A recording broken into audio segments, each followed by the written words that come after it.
বিসমিল্লাহির রহমানির রহিম। আসসালামু আলাইকুম। ময়মনসিংহ থেকে বলছি। সবাই কেমন আছেন? আশা করি সবাই ভালো আছেন। আমিও আলহামদুলিল্লাহ ভালো আছি। তো আজকে দুপুর থেকেই ভিডিওটা স্টার্ট করলাম। তো এখানে আমি কিছু ডিম সিদ্ধ করে নিয়েছিলাম। তো আজকে একটু ডিম রান্না করব আর হচ্ছে খাসির মাথা রান্না করব মুগের ডাল দিয়ে। তো বাসায় মুগের ডাল ছিল না, তো আমি আমার বড় ছেলেকে বললাম যে একটু ডাল এনে দাও। তো ওকে আমি বাজারে পাঠিয়েছি আর এই ফাঁকে আমি রান্নাগুলি করে নিচ্ছি। তো বাসার কি অবস্থা কি বলবো, ইদানিং মানে সবারই অনেক শরীর খারাপ যাচ্ছে। এদিকে আমি এই স্বপ্ননূরের সংসার ওই আপার এই ব্লগ দেখতেছি আর রান্না করতেছি। তো ওই আপার ব্লগগুলো ইদানিং আমি খুব ফলো করি, খুব ভালো লাগে আসলে। মানে আমি যখন রান্না করি আমি এই যে কোনো এই ব্লগের যে কোনো ব্লগ ছেড়ে দিয়ে তারপর আমি রান্নাবান্নার কাজ করি। তো আমরা যারা গৃহিণী ওরা তো আসলে সারাক্ষণই সবসময় ব্যস্ততার মধ্যে সময়টা কাটিয়ে চলি। তাই রান্নার ফাঁকে ফাঁকে আমি যখন রান্নাঘরে ঢুকি তখনই আমি এক ফোনে আমি ভিডিও স্টার্ট করি, আরেক ফোনে আমি এই ব্লগ দেখতে থাকি। তো স্বপ্ননূরের সংসার এই আপুর আমি ব্লগ দেখতেছিলাম আর হচ্ছে যে খাসির মাথাগুলো আমি ভিজিয়ে নিয়েছি। দেখি প্রথমে একটু ধুতে যেয়ে তারপর দেখি যে এই যে খাসির মাথার যে মস্তকটা থাকে ওটা একদম মানে মনে হচ্ছে গলে যাচ্ছে। তো আমি ভাবলাম যে মস্তকটা একটু বেছে আমি রেখে দিয়ে নিই, তারপর মাংসটা ভালো করে ধুয়ে নিব।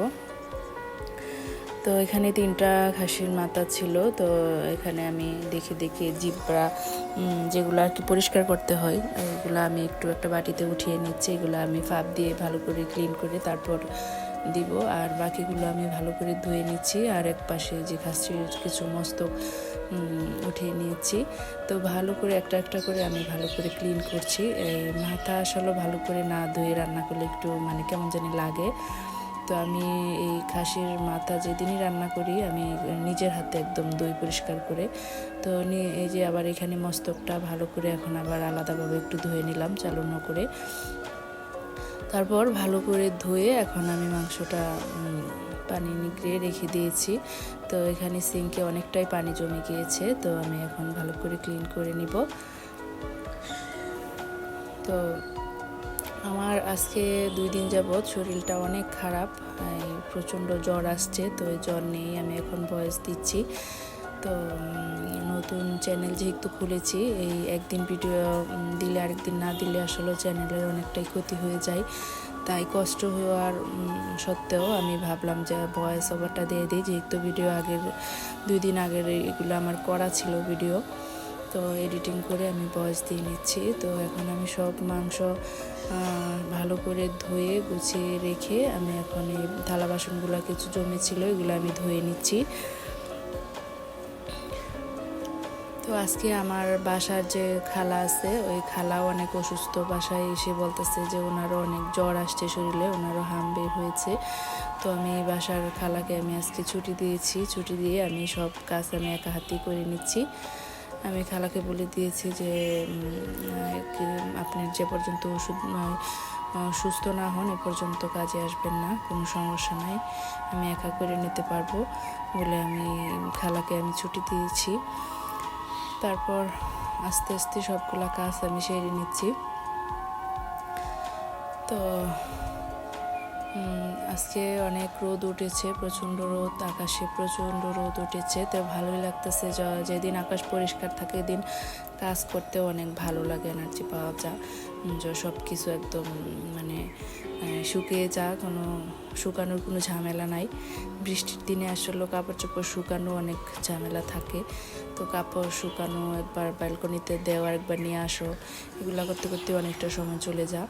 আর যেদিন একটু রোদ থাকে, আকাশটা পরিষ্কার থাকে, এদিন আবার এই কষ্টটা নাই, মানে অনেকটাই সময় পাওয়া যায়, দ্রুত কাজ শেষ করে ফেলা যায়। তো আমি এদিকে সব থালা বাসনগুলো পরিষ্কার করে সিঙ্কটা ভালো করে একটু ধুয়ে নিলাম। ধুয়ে তারপর এদিকে আমি ডিম বসিয়েছিলাম। এখানে আমি ডিমের তরকারিটাও আমার প্রায় হয়ে আসছে, এখন আমি নামিয়ে নিব। তো এখানে আমি আলু দিয়ে একটু হালকাভাবে ঝোল করেছি। তো এটা দুপুরের জন্য করেছি, আর যে খাসির মাথাটা আমি রান্না করব ওটা রাতের বেলার জন্য। তো তাই আমি ওটা একটু আস্তে ধীরে করছি। তো এখানে ওই যে জিহ্বার অংশ কিছু ছিল, এগুলো আমি এখন বসিয়ে দিয়েছি। এগুলা গরম হলে ভালো করে জাল করে এগুলো আবার একটু ছিলে পরিষ্কার করে নিয়ে তারপর এগুলোর সাথে মিক্সড করতে হবে। তো এখন আমি সব কিছু মশলা দিয়ে দিচ্ছি, হলুদ, মরিচ, জিরার গুঁড়া, যা যা লাগে, আদা রসুন বাটা সব কিছু আমি এখন দিয়ে নিব। তেজপাতা, এলাচি, লং সব কিছু দিয়েছি। তো আজকে দুপুরে ডিম, ডাল আর হচ্ছে একটা ভাজি ছিল। তো এগুলাই দুপুরে হয়ে যাবে খাওয়া। তো আজকে যেহেতু আমার হাজব্যান্ড রোজা রেখেছে, বৃহস্পতিবার, আমার ছোটো মেয়েটাও রোজা রেখেছে, তো ওরা দুইজনই রোজা আর আমরা 3 জনের জন্য ডিম ডালই হয়ে যাবে। তো ওদের জন্য এই তরকারিটা আমি এখন বসিয়ে দিচ্ছি। তো বসানোর পর দেখি যে এদিকে আমার এই যে জিব্বাগুলো আমি একটু জালে বসিয়েছিলাম, দেখি যে এটা হয়ে গিয়েছে। এখন এটা ভালো করে ধুয়ে পরিষ্কার করে নিব, একদম ছিলে নিব, যেগুলো কাটা লাগে ছিলে ক্লিন করে। তারপর দেখলাম যে আদা রসুন পেস্টটা আমি দিই নাই, তখন আবার ঢাকনাটা খুলে এখন আমি আদা বাটা, রসুন বাটা এবং পেঁয়াজ বাটা এগুলো আমি এখন দিয়ে নিয়েছি। দিয়ে তারপর হচ্ছে এখন এই যে জিহ্বার অংশগুলি আমি যে কেটে ধুয়ে পরিষ্কার করে নিয়েছিলাম, এখন এগুলো দিলাম। এগুলো আসলে খাসির মাথার মাঝে জিহ্বার অংশটা অনেকটাই ভালো লাগে। মাথার জিহ্বার অংশ দিলে অনেক টেস্ট হয়, আমার কাছে মনে হয় ভালো লাগে। তো মুগ ডাল দিয়ে রান্না করলে আরও বেশি টেস্ট হয়। মুগ ডাল এখনও নিয়ে আসে নাই, আমি চুলাতে বসিয়ে দিয়েছি। তো ডাল আনলে তারপর লাস্টে ডালটা আমি ধুয়ে দিয়ে একটা বা দুইটা সিসি দিয়ে নামিয়ে নিলেই হয়ে যাবে।